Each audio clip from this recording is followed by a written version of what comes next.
सृष्टिकर्ता वाल्मीकि वाल्मीकि जय। धर्म प्रेमियों जय वाल्मीकि। हर हर वाल्मीकि।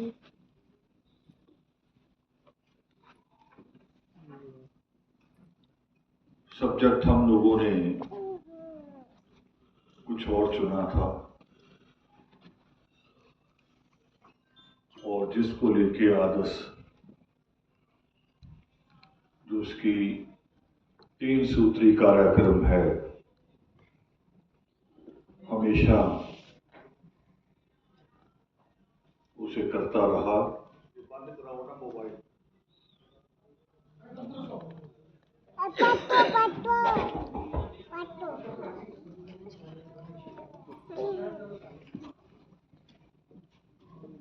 बेटे बंद कर लो, ये बार बार बजेंगे मोबाइल।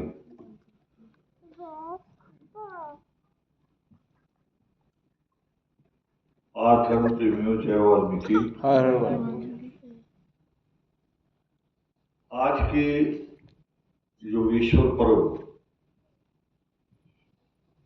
जो बीच में एक खला भी आया था जब कोरोना शुरू हुआ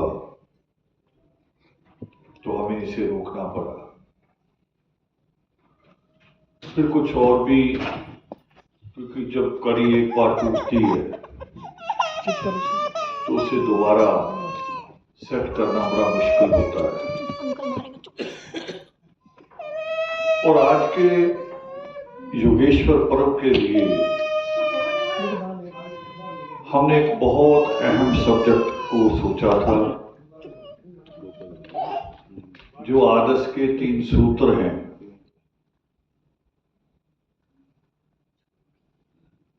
एक अंधविश्वास, दूसरा नशाखोरी और तीसरा अनपढ़ता। इन 3 चीजों को समाज में से खत्म करना है। उसी का जो पहला सूत्र है हमारा अंधविश्वास, उसी को लेके मैंने आज के सब्जेक्ट को तय किया था। आपके पीछे बैनर लगा, सामने आपके। ये भारत नहीं, पूरी दुनिया के धर्मों का कारोबार इन 2 चीजों से चलता है, अवतारवाद से और शैतान खड़ा करके। और दोनों ही होते नहीं है, दोनों का कोई अस्तित्व नहीं, कोई वजूद नहीं। बस सारा कारोबार दुनिया के जितने मजहब हैं, चाहे जिनको आप बहुत प्रगतिशील समझते हो कि बहुत अच्छे विचार हैं, मगर घूम फिर के आते इन्हीं 2 शब्दों पे। और मैंने यही सोचा था कि इस पे बात करेंगे, ये नहीं करेंगे उसको हटा रहा हूं, मगर साथ में जब आज के आप सब लोगों के विचार सुने तो कई एक और बातें मेरे जहन में आई। आपकी चिंताएं मेरे लिए विषय बन जाता है, क्योंकि उस चिंता के ऊपर चिंतन नहीं करेंगे तो आगे नहीं बढ़ पाएंगे। अपने बचपन से लेके आप सोचिए, जब कहीं कोई सवाल फंस जाता है दिमाग में, जिसका जवाब ना मिले, वो आपको रात को सोने भी नहीं देता, आगे नहीं बढ़ने देता। और जब उसका जवाब मिल जाए तभी आप आगे बढ़ पाते। तो कई सवाल हैं आप लोगों के आज के इस कार्यक्रम को लेकर भी, आपने जो मेहनत की है उसको लेकर भी, और एक संगठन क्या होना चाहिए, एक संगठन का दायित्व क्या है। संगठनों में भी संगठन अलग अलग होते हैं। एक आपके ऑफिसों में यूनियन होती है, जिसका एक बहुत लिमिटेड काम होता है, जो मुलाजम है उनकी समस्याओं पे काम करना। हालांकि बदल गई अब यूनियन वैसी नहीं रही। अब यूनियन दूसरी हो गई हैं। पहले होती थी कि समस्याओं का हल करना, अब यूनियन वो है जो समस्या पैदा करती है। वो सोचती हैं कि जितनी समस्या पैदा करेंगे, जितना मुलाजिम परेशान रहेगा, उतना यूनियन लीडर की जेब भरती रहेगी। बदल गया है। तो सामाजिक संगठन और होता है, एक सामाजिक भी होता है, एक राजनीतिक भी होता है। हम जब शुरू होते हैं किसी संगठन के साथ, हम सबसे निचले पायदान वाले लोग, तो हमारे यहां कहां से शुरुआत होती है? हमारे यहां शुरुआत होती है या तो वाल्मीकि प्रगट दिवस आ जाए, मंदिर कमेटी चुनी जानी है, और 365 दिनों में मंदिर कमेटी का काम एक दिन का ही होता है। उसके बाद वो कुत्तों के हवाले हो जाता है मंदिर। कुत्ते भी दो तरह के हैं, 4 टांग वाले भी होते हैं, 2 टांग वाले भी होते हैं। 4 टांग वाले वो हैं जिनको बेचारों को उतनी ही समझ है, मगर 2 टांग वाले वो होते हैं जो ताश लेके मंदिर में बैठते हैं 364 दिन। तो हमारे यहां शुरुआत वहां से होती है, और उसकी भी कोई योग्यता नहीं है। हर चीज के लिए योग्यता मांगी जाती है। और अभी तो एक नया सिस्टम मैंने देखा, यूपी में भी शुरू हुआ और जगह भी हो रहा है। सफाई कर्मचारी से भी देखा जाएगा पहले, झाड़ू लगवा के मार सकता है कि नहीं मार सकता, कैसे करेगा, यानी एक्सपीरियंस मांगते। कपड़े की दुकान पे जाओ, वो भी कहते पहले काम किया। चाय की दुकान पे जाओ, वो कह रहे पहले काम किया। मगर हमारे यहां प्रधान बनने के लिए किसी को नहीं पूछा जाता कि पहले को तुम्हें अकल है, बिल्कुल नहीं पूछा जाता। ये शुरुआत है हमारी। और बनते हैं मंदिर कमेटी से या मोहल्ला कमेटी से, और एक और थोड़ी बड़ी बनती है, कहीं कहीं शहरों में, बड़े शहरों में, दिल्ली में भी होता है, वो जो शोभा यात्रा निकालते हैं पूरे शहर में, झांकियां निकाली जाती, शोभा यात्रा कमेटी भी बनती, और बीच में चुनाव आ जाते हैं। अब जो चुनाव वाले नेता होते हैं सारी पार्टियों के, तो वो देखता है कि 10-20 घरों की वोट कौन दिला सकता है। तो सबसे पहले उनको आपकी कमेटी नजर आती कि जो मंदिर कमेटी का अध्यक्ष है, सेक्रेटरी है, एक चेयरमैन भी बना लेते हैं। चेयर पे बैठना उसे आता नहीं कभी भी, उसके लिए कोई योग्यता नहीं है, चेयरमैन भी होता है। और भी बहुत कुछ बना लेते हैं सारी चीजों की, जैसे रामलीला होती है ना, कि नकली राम, नकली सीता, नकली लक्ष्मण, ऐसी हमारी कमेटी होती है। सारा कुछ बना लेते हैं, योग्यता कोई नहीं पूछते, जिम्मेवारी नहीं पूछते। और फिर जब चुनाव आता है तो चुनाव वाले ये देखते हैं कि अब वोटों की दलाली कौन कर सकता है, कौन 10-20 घरों की ठेकेदारी ले सकता है, कौन शराब की बोतलें पहुंचा सकता है। हमें इतना ही बिकाऊ कहा जाता है, बिकाऊ है नहीं कौन। शराब की बोतल एक वोट की कीमत नहीं है। बहकी हुई कौम है जिसको खुद की समझ नहीं है, और कोई बहका लेता आके। और बहकाता कौन है, शराब की बोतल बांटता कौन है, मंदिर कमेटी का अध्यक्ष, वाल्मीकि सभा का अध्यक्ष। उसे पता ही नहीं, नाम तो वाल्मीकि बीच में फिट किया है, जिनके हाथ में हमेशा कलम नजर आती है, और मैं कौन सा काम करने जा रहा हूं। और वहां से उसका नया राजनीतिक जीवन शुरू हो जाता है, सामाजिक जीवन खत्म, फिर वो राजनेता बन जाता है। अब ये मैं इसलिए मैंने शुरू किया कि आप लोगों की भी चिंता है कि हम बहुत घूमे, बस्तियों में गए और लोग आ नहीं रहे। लोग उन्हीं के कब्जे में, ये समझ के चल दो। आप आपको ये नेक्सस, जो ये माफिया है, ये गैंग है, इनको पहले तोड़ना पड़े। लोग उन्हीं के कब्जे में। मेरा 45 साल का एक्सपीरियंस हो गया। 1980 में मैं सामाजिक गतिविधि से जुड़ा था। 1980 का लास्ट था, नवंबर, 44 साल मान लो। और मैंने यही देखा है कि हम ये नहीं देख पा रहे कि जैसे किसान जमीन लेता है तो जमीन में से पहले वो सारे जितने पत्थर है, कंकर है, रोड़े हैं, कांटे वाली झाड़ियां हैं, वो उनको हटाता है। हम ये नहीं करते।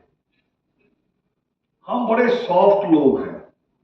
हम हर किसी को कहते हैं ये मेरा ही है, अपना ही है, अपना ही है। यहां तक कि कोई धर्म बदल के भी चला जाए, ईसाई बन जाए, उसको भी कहेंगे हमारा अपना ही है। ये सारी बाधाएं, जैसे मैंने कहा कि आदर्श के 3 सूत्र है, वो 3 बाधाएं हैं असल में। अंधविश्वास, नशाखोरी, अनपढ़ता। वो 3 बाधाएं हम निकालेंगे, खत्म करेंगे, तो चौथी चीज पैदा होगी जिसको हम कहते हैं, चाहे कौमी एकता का हो से, चाहे वाल्मीकि धर्म का हो, दोनों का मतलब एक ही होगा। हम उनको नहीं कर पा रहे, बल्कि उनके जैसा बनना शुरू हो जाते हैं। हम भूल जाते हैं कि हमारा एजेंडा क्या है, हम उनके जैसा बनना शुरू हो जाते हैं। बहुत सारे प्रोग्रामों में मुझे ऐसे ही बुलाया जाता है यही सोच के, मगर मैं उनको कहता हूं मेरा अपना एजेंडा। अगर मेरे माइक पे किसी ने आके रोक लगाई तो वो मुझे अभी से मना कर दो, मैं नहीं आऊंगा। मुझे अपनी बात कहनी है। अगर आप में सुनने की समर्था है तो मुझे बुला लो। ये मेरे साथ झांसी में भी हुआ। झांसी में तो शादियां थी, पता नहीं कितने 100 शादी इकट्ठी कराते कहीं कहीं। उसमें भी देखिए बड़ी एक अजीब बात है, कहेंगे सामूहिक शादियां होनी चाहिए, गरीब है समाज, मगर सामूहिक शादियों में जो आयोजक होते हैं उनके अपनी बेटी शामिल नहीं होती, दूसरों की करवाते हैं। अपनी बड़े रोट से करेंगे, गाजे बाजे के साथ करेंगे, दूसरों को गरीब कह के करवा लेंगे। होते हमारे बीच में ही। किसी बात को कहो, उसको पहले खुद पे लागू करो, ये करना जरूरी है। कोई भी बात कहो। तो वहां जब हम झांसी गए तो मुझे बताया गया भी बड़ी ग्राउंड थी कोई बहुत बड़ी, उसमें होगा और आपको ले जाएंगे। मैं कहा नहीं, ऐसे नहीं होगा। ये जो बारात चलती है ये कहां से चलनी, मैंने ये देखना है, और वो भी झांसी जैसी जगह में, क्योंकि पूरे भारत में बड़ा है कि घोड़ी नहीं चढ़ने देंगे दूल्हे को। तो मैंने कहा भाई झांसी में ये भी देखना है क्या होगा। खैर एक चौराहे से घोड़ियां चली, रोका तो किसी ने नहीं, मगर एक चित्र रोकने वालों का आगे आगे चल रहा था। सारी घोड़ियों के आगे एक एक चित्र। दिल्ली में तो आप देखते होंगे उसके आगे चलता है बैंड वालों का नाम, घोड़ी के आगे एक आदमी वो लेके चलता है, उसके ऊपर बैंड का नाम लिखा होता है। मगर झांसी में नहीं था ये। झांसी में जो 100 घोड़े चल रहे थे, 101, उनके आगे एक चित्र पकड़ा हुआ था सबने, राम और सीता का। मैंने घूम घूम के देखा, सारा पूरा चेक करूं कि कुछ अलग भी मिल जाए, मगर एक ही चित्र था। और जब मुझे कहा गया ये आपने थोड़ी देर के लिए बात भी की, आप इतनी दूर से आए हैं कहीं, मैं कहा फिर टोकना नहीं है, फिर बैठ जाओ, रिश्तेदारों को भी बिठा लो। सबसे खतरनाक जीव रिश्तेदार होता है, इनको भी बिठा लो। तो मैंने कहा मुझे बताओ, राम और सीता आप उनके आगे लेके चल रहे हो जिनकी अभी अभी शादी होनी है, ये आशीर्वाद है कि शराब है? लोग शांत। मैंने कहा सोचो, इस पे ध्यान से सोचो। हमारे यहां समाज में, भारतीय समाज में एक और भी कलंक है। कोई विधवा हो, कोई तलाकशुदा हो, उसको कहते हैं कि इसको दुल्हन के आगे मत लाना, कहते हैं, है ना, ये उसके सामने ना पड़ जाए। ये हम सब में बीमारी है। तो जब आप ये कहते हो तो फिर राम और सीता को तो आगे बिल्कुल नहीं लाना चाहिए, क्योंकि वो तो एक ऐसी जोड़ी है जो कभी इकट्ठी रही नहीं। आप उनको शिलवा थोड़ी दे रहे हो, आप उनको शराब दे रहे हो। तो हमारी जो कमेटियां बनती हैं, मंदिर कमेटी हो, वाल्मीकि प्रगट दिवस कमेटी हो, उनको इन बातों का भी इल्म नहीं होता और पढ़े लिखों को भी नहीं होता। पटियाला यूनिवर्सिटी का एक स्कॉलर है, कहता है अपने आप को कि मैं संस्कृत का स्कॉलर हूं, 2-4 अखबार भी मुझे दिखा रहा था, मेरे आर्टिकल छपे हैं। मैंने कहा ठीक बात है, और मैं रामायण और योग शिष्ट का विद्वान हूं। मैंने एक सवाल पूछ लिया सिर्फ, जहां से बिगनिंग हुई थी रामायण की, उससे एक सवाल पूछ लिया। मैंने कहा ये तो बता दो, मुझे तो अभी तक जवाब नहीं मिला, आप स्कॉलर हैं। जवाब नहीं था, और वही जवाब था जो ब्राह्मण सिखा रहा अभी तक। जो गंदगी वहां से आ रही है, वाल्मीकि रामायण को तोड़ के जो तुलसी ने शुरुआत की, वही जवाब वो मुझे दे रहा था, जबकि दोनों में बहुत बड़ा अंतर है। तो इसलिए मैंने ये मिसाल इसलिए दी है कि ये मत सोचना कि अच्छा जी कमेटी चलो अनपढ़ को नहीं चुनेंगे, पढ़े लिखे को चुन लेंगे। बाबा साहब अम्बेडकर कहते हैं कि ग्रेजुएट होना और बात है, एजुकेट होना और बात है। ये जो योगेश्वर पर्व है, ये एजुकेट करता है।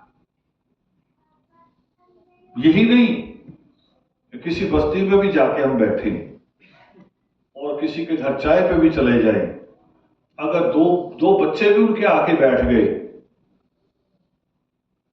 तो हमें वहां भी बिल्कुल एक जैसे तैयार किया जाता है कैडर, हमें उनसे भी ऐसे बात करनी चाहिए कि वो तैयार हो। हमने तैयार नहीं किया है। अतिकाय जी से मेरी बात हुआ करती थी, जब वो कभी आते थे, दिल्ली जा गए, यूपी चले गए, मध्य प्रदेश चले गए। तो एक दिन उन्होंने ग्वालियर से होके आए, मुझे आके बताया कि जी बड़ी अच्छी मीटिंगें हुई। हमेशा ऐसे कहते थे कहीं से भी। मैंने कहा कितने लोग थे? एक ही बार में बस्ती में 100 लोग आ गए। मैं कहा अगली बार जाओगे 10 मिले, क्योंकि कौम को आदत है, जिस कौम को स्कूल की आदत नहीं है, जो स्कूल ही नहीं जा रही, जो स्कूल का महत्व ही नहीं समझ रही, सीखने की बात ही नहीं कर रही। हेनरी नाम से एक विद्वान हुए, पूरा नाम मुझे याद नहीं आ रहा उनका, हेनरी फोर्ड था शायद नाम। वो कहे जब आप सीखना बंद कर देते हैं तो आप, चाहे आपकी उम्र 18 साल है, 20 साल है, समझो आप बूढ़े हो गए। वो जो बुजुर्ग की परिभाषा है ना, बुजुर्ग की परिभाषा बुझी हुई रग, कहे जब आप सीखना बंद कर देते हैं तो आपकी रग बुझ गई, खत्म है। तो ये कौम सीखने को तो जोर ही नहीं है। तो मैंने कहा तुमने जो 100 लोगों में बोला होगा, कहते हैं आंख के जैसे आंख हम बंद कर लेते हैं, मुंह बंद कर सकते हैं, कह रहे कान बंद नहीं कर सकते, मगर है कान के भी शटर होते हैं। हम मतलब की बात सुनते हैं, बाकी निकाल देते हैं। जहां जहां हमें रस आए वो बात हम सुनते हैं, बाकी बात छोड़ते चले जाते हैं। तो मैं आप लोगों से कम उम्मीद करना चाहता हूं जो यहां बैठे हैं या आगे कभी आए योगेश्वर पर्व में। अगर आपका सीखने का मन ना हो तो यहां कभी मत आना, क्योंकि अभी जो 1-2 मिसाल मैंने दी बड़ी कड़वी है। झांसी की मिसाल दी, बहुत कड़वी है, ये जल्दी हजम नहीं होती। उस सृष्टिकर्ता वाल्मीकि दयावान का तो पूरा साहित्य बिल्कुल ऐसा ही है। जो अभी तक आपने सीखा वो उसके बिल्कुल ऐसे उलट है। आपने सीखा दान करना, शायद ये बड़ी चीज है, कभी आपने देखा, ये बड़ा पॉश एरिया है जहां हमारा ये हॉल है, यहां लोगों के कहीं घर भी होंगे, कोठियां बंगले। कोठी बंगले वाली लेन में आपने कभी भिखारी घूमते हुए नहीं देखा होगा, क्योंकि उनका दरवाजा खुलता ही नहीं। हमारी बस्तियों में घूमता मिलेगा, भिखारी भी आएगा, पंडित भी आएगा, और एक तोता लेके आने वाला वो भी आएगा, आपका भाग्य बताने वाला। सारी बीमारियां गरीबी के साथ जुड़ी हैं, अमीर के साथ नहीं जुड़ी। मैं कहता हूं, हमें जब भी कोई बात करें तो हमारा ये जो तीसरा नेत्र है ये खुला रहना चाहिए। तीसरा नेत्र दिमाग, दिमाग खुला रहना चाहिए। कोरोना की बात मैंने की, दिमाग खुला था हमारा, तब भी नहीं खुला। हमने सवाल दिया लोगों को कि कोरोना काल में सारे गुरुद्वारे, सारे मंदिर, सारी मस्जिदें और सारी चर्च लॉक लग गए थे, बंद हो गए थे। वो भी भाग लिए थे। वो जो कहते हैं ना कि हम इलाज करेंगे, कोई कह रहा 4 धाम की यात्रा कर लो तो ठीक हो जाएगा। ईसाई ने तो और सस्ता ही कर दिया बिल्कुल। वो कह रहे मेरी प्रार्थना सभा में आओ, जहां दर्द है वहां हाथ रखो, ठीक कर दूंगा। आंकड़ा निकाल लेना, आपके पास मोबाइल है, अब तो कई जगह से सर्च करता है, पहले केवल गूगल से करता था, अब तो कई जगह से सर्च करता है। उसमें सर्च करना कि कोरोना में सबसे ज्यादा डेथ कहां हुई, ईसाई कंट्रियों में, बढ़िया अमीर कंट्रियों में। और उसका किसी धर्म से संबंध नहीं था। ये मैंने अपनी सोच में निकाला भी हुआ क्यों। मैं ये नहीं कह रहा कि ईसाई है इसलिए मरे, मगर ये कह रहा हूं कि जो सबसे ज्यादा पखंड करते हैं कि हम दुआ करेंगे और ठीक हो जाएंगे, वहां पादरी भी मरे, फ्रांस के उपराष्ट्रपति की पत्नी भी मरी। जो पखंड करते हैं, ये पखंड का ही विषय था हमारा। इसमें से एक अवतार शब्द पहला वो भारत के हिंदुओं का है। हिंदुओं में सारे शामिल है, मोदी भी, जैनी भी, सिख भी, सारे शामिल है। दूसरा शब्द ईसाइयों और मुसलमानों का है। ये दोनों जगह मिलेगा, कुरान में भी मिलेगा, बाइबल में भी मिलेगा। और ये दोनों चीजें वो हैं जो डरा के आदमी को फिर धर्म से जुड़वाती। तो हम बात कर रहे थे परमात्मा क्या लिख रहे हैं। दान की बात मैंने कही थी। सृष्टिकर्ता वाल्मीकि दयावर ऐसे उल्ट लिख रहे, वो करे दान करने से भी आपको कुछ नहीं मिलेगा। वो फिल्म में तो गाना था ना, तू 1 पैसा देगा वो 10 लाख देगा। सृष्टिकर्ता वाल्मीकि दयावर ने नहीं होना। जितनी मर्जी तीर्थ यात्राएं कर ले तब भी कुछ नहीं होगा। सबसे ज्यादा कांवड़ उठाने वाले कौन है? हम हैं। और सबसे पीछे कौन है? वो भी हम हैं। अब ये अफवाह फैल जाए घरों के बाहर नीम के पत्ते बांध दो, सबसे ज्यादा किनके घरों पे दिखेंगे? हमारे। और सबसे ज्यादा बीमारी में कौन है? वो भी हम। ये सोचना, ये विचार करना, ईश्वर ने दिमाग बराबर दिया हमें। यानी कि ब्राह्मण के पास दिमाग ज्यादा है, बराबर दिया है। कभी एकलव्य के बारे में सोचो, बराबरी याद आ जाएगी। बराबरी से भी आगे हो आप। जिसको धक्के मार के निकाल दिया गया, उसने जब पुरुषार्थ किया, उसने दान नहीं किया, उसकी मां ने तीर्थ यात्राएं नहीं करवाई, कोई तप नहीं करवाया। तप यही था कि अध्ययन करो, अभ्यास करो, और आप वो बन जाओगे जो आपको जरूरत है। मगर यहां सारा कुछ खड़ा, हमारे दिमाग में भी यही कि वो उसका अवतार, वो उसका अवतार, वो उसका अवतार। और मैं तो देखते देखते मुझे हंसी आ जाती है। एक सीन आता है कि जब राम धनुष तोड़ के निकलता है कि नहीं है, वाल्मीकि रामायण में नहीं है, क्योंकि उसमें हंसी वाली बात आ नहीं सकती। बाकी जिन लोगों ने लिखे उन्होंने लिखा। राम जब धनुष तोड़ के निकलता है, राम विष्णु का अवतार और परशुराम भी विष्णु का अवतार, यानी फिर दोनों एक ही हुए ना, और दोनों लड़ पड़ते हैं, अवतार अवतार लड़ पड़े। दोनों को पता नहीं मैं भी अवतार हूं, मैं भी, हम दोनों विष्णु ही हैं, दोनों को नहीं पता। लड़ पड़े होगा, तुमने धनुष को तोड़ा, मेरे गुरु का था। तो ये दिमाग, इसलिए मैं कह रहा हूं दिमाग खुला रखने की जरूरत है। और जब दिमाग खुला नहीं रखते तो हम उस पखंड में फंसते हैं।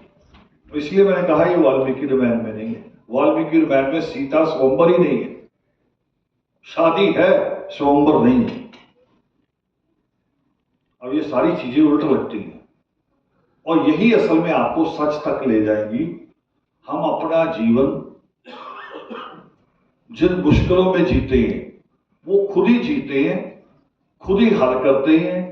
हल कर पाते कि नहीं कर पाते, नरक से मुक्त हो पाते कि नहीं हो पाते, मगर होते हम ही हम हैं और कोई दिव्या शक्ति नहीं होती। ईश्वर ने जो देना आपको दे दिया, बराबर के 2 हाथ पैर दे दिए, दिमाग दे दिए, आंख दे दी, सब कुछ दे दिया। अब आपको जो बनना वो आपको बनना है। ये असली जीवन का ज्ञान है। कोई अवतार नहीं आएगा। ये वाली सोच, अवतार वाली सोच, बचपन याद करो, शायद 5वीं के बाद ही हमें सिखाया जाता दिवाली का प्रस्ताव लिखो, है ना, गुरु नानक देव का प्रस्ताव लिखो। उसकी पहली लाइनें क्या होती हैं? उसकी पहली लाइनें आती हैं कि दुनिया में चारों तरफ जुल्म था, अंधकार था, हाहाकार थी, फिर एक अवतार ने जन्म लिया। अब ये सोच पता क्या करती है? ये सोच हमें नालायक बनाती है, हमें नामर्द बनाती है।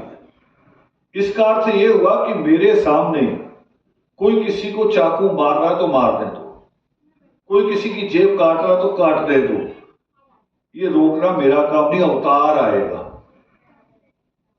अवतार आएगा, वो रोकेगा, मेरा काम नहीं। ये सोच बनाती है और इसी सोच से कई राज परिवार बरसों तक राज चलाते रहे। इसको दैवी सिद्धांत भी कहते हैं, दैवी सिद्धांत भी कहते हैं इसको। और दैवी सिद्धांत अगर होता, दैवी सिद्धांत का मतलब कि राजा के घर राजा ही पैदा होता है ना, जिसको वो लोग कहते हैं, वो उनके शब्दों में कह रहा हूं, जिसको वो कहते हैं कि ये भगवान है तो भगवान के घर भगवान ही पैदा होगा, इसको कहते हैं दैवी सिद्धांत। अगर ये होता तो मां भीमा के घर बाबा साहब अम्बेडकर पैदा हो सकते थे? ये से काटता सबसे बड़ा जवाब एकलव्य उसका जवाब है। और आप भी हैं, आप में से बहुत सारे लोग हैं, चाहे आप क्लर्क बने हैं, चाहे आप टीचर बने हैं, चाहे एक ही कदम आगे गए हैं, मगर आप उसका जवाब दे रहे हैं, एक ही कदम से जवाब दिया। वो दैवी सिद्धांत ही मनुस्मृति पूरी की पूरी वही है। और हमारी बस्तियों में बहुत ज्यादा बात हो रही है। आज सत्यनारायण जी ने मेरे साथ बात की आती,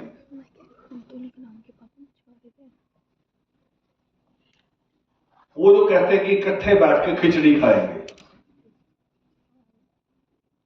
है ना, आरएसएस संघ परिवार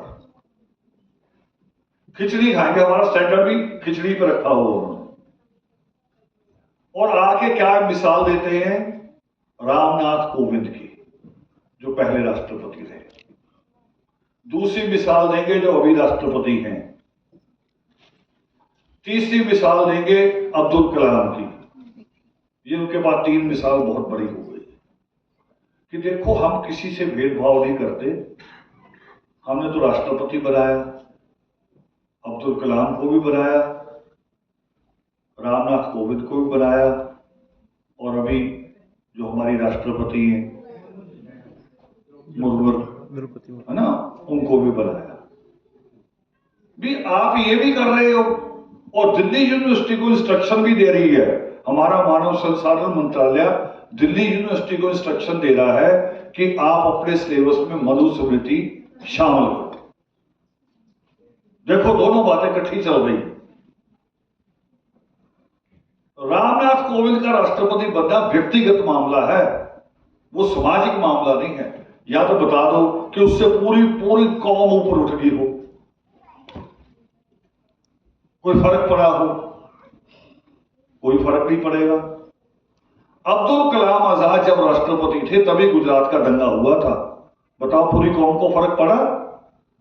बल्कि कौम मरी उस वक्त, कोई फर्क नहीं पड़ा। और तो दिल्ली यूनिवर्सिटी की सेनेट अच्छी है कि जिन्होंने परसों मीटिंग में ये कह दिया कि दिल्ली यूनिवर्सिटी में मनुस्मृति नहीं पढ़ाई जाएगी, ये कहा गया। सेनेट बढ़ गया रहा। अब ये बातें इतने स्टैंडर्ड की बातें स्टैंडर्ड की नहीं, मैं बहुत स्टैंडर्ड में बोल रहा हूं, रोज का सुना लिखा पढ़ा देख के बोल रहा हूं, मगर मेरे यूथ को इससे जोड़ना बड़ा मुश्किल होता है। उसको केवल वो जो टैग लगा देते ना कि तू इस बस्ती का प्रधान, तू ब्लॉक का प्रधान, तू वार्ड का प्रधान, है ना, और अब तेरी गुंडागर्दी चलेगी। वो तो इतना बड़ा सिग्नल दे रहे हमें कि गुजरात में जिन लोगों ने पता नहीं कितने लोगों को मारा और उस घर की बहू के साथ बलात्कार किया जिसके पेट में बच्चा था, और उनको फिर छोड़ दिया, और छोड़ने के बाद उनको हार पहनाए गए। वो ये सिग्नल दे रहे बदमाशों को, गुंडों को, कि अगर हमारे साथ हो तो मैं कुछ भी कर लो। और वो कुछ भी होगा किसके साथ? किसके साथ होगा?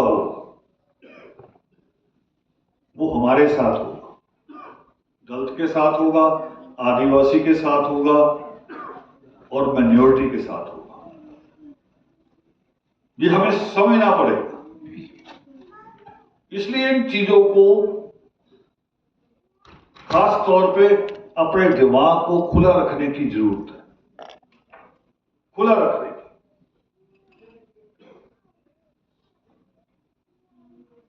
वो जो आते हमारे घरों में, मैं कह रहा हूं 10 बजने के बाद गली में एक पंडित निकलता है, एक तोता लेके निकलता है, और एक हमारी बस्ती में ही रहते हैं। बेटे ऊपर ना आओ, बैठ जाओ। नहीं बैठ जाओ, मैं ले लूंगा अपने आप, ऐसे नहीं, बैठ जाओ, मैं कह रहा हूं। ये नहीं करते, मैं आपको खुद कहूंगा।